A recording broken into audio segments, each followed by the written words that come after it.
Hey guys, welcome back to another episode of Ian's Coral Reef. My name's Ian and that's my big reef over there. So for those of you that don't know, this is a channel all about fishy things and coral and everything that I keep. So here is another quick weekly update of everything that I do.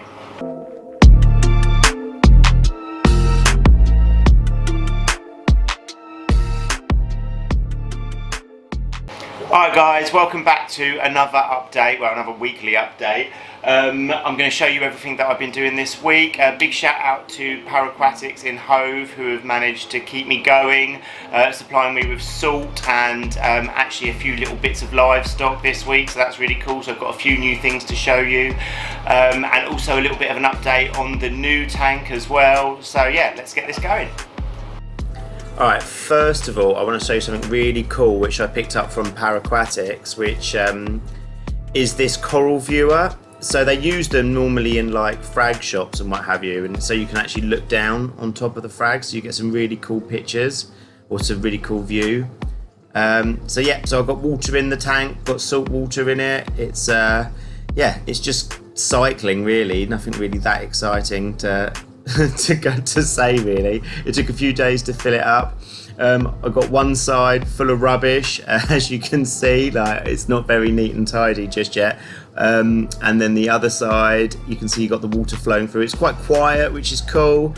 I've set up the UV sterilizer. I've got it going into, like, overflowing into the drain section, so it is getting filtered again. And I've got it on a real slow, so it actually sterilises the water rather than just clarifies it. Got my heater in there, got some live rock. Yeah, like I say, just cycling it through really. I've put a power head in there just to agitate the water, get lots of oxygen in there. I haven't added my skimmer yet, that's my next thing. Got my in my auto top-up section there is where I've got my kalkwasser stirrer, which is stirring nothing because there's no kalkwasser in it, but just all ready for when there is coral so that I can keep it dosed that way, which I think will be really cool. And then I've velcroed my well, my sort of peristaltic pump up there, which injects the fresh water into the stirrer, which then slowly drips it back to the tank, which is cool, so it gives it a constant feed. Got my little grow light in there, so I'm thinking about putting some macroalgae in there to make a little refugium, so that should be cool. So now we're on to the Red Sea tank, where I've got a couple of new corals. I've got a Lephastria, which is the green one there, and then I've got a really pretty Goni here. They're all a bit shriveled up because they're just new entries. You can see they're on these massive frag tiles that I've got, hoping that they're going to grow down and become massive, maybe in a few years. This Goni is like completely stunning when it's all opened up, so I'll see if I get some pictures when it's all opened.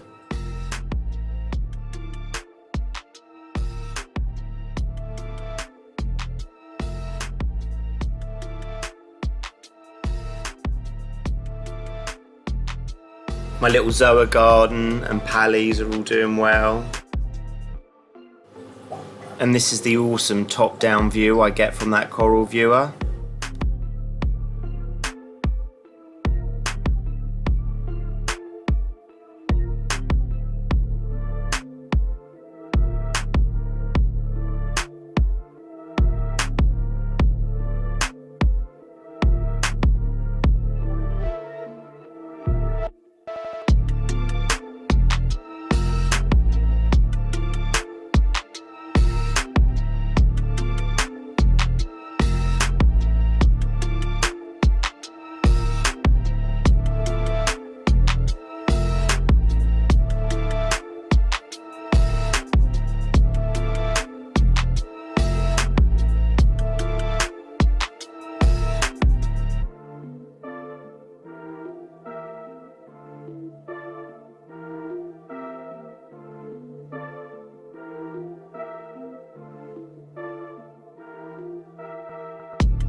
Now we're to the tin. PMC, as you can see, most of the cyano still stayed away, although I do need to give this tank another water change.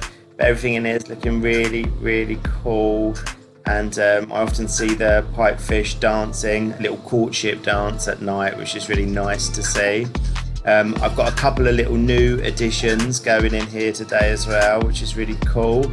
I've got a goby, which I can't remember the name of, who's kind of an upside down fish who perches underneath rocks, and then a Christmas tree goby as well. So still sticking on the nano fish side of things here.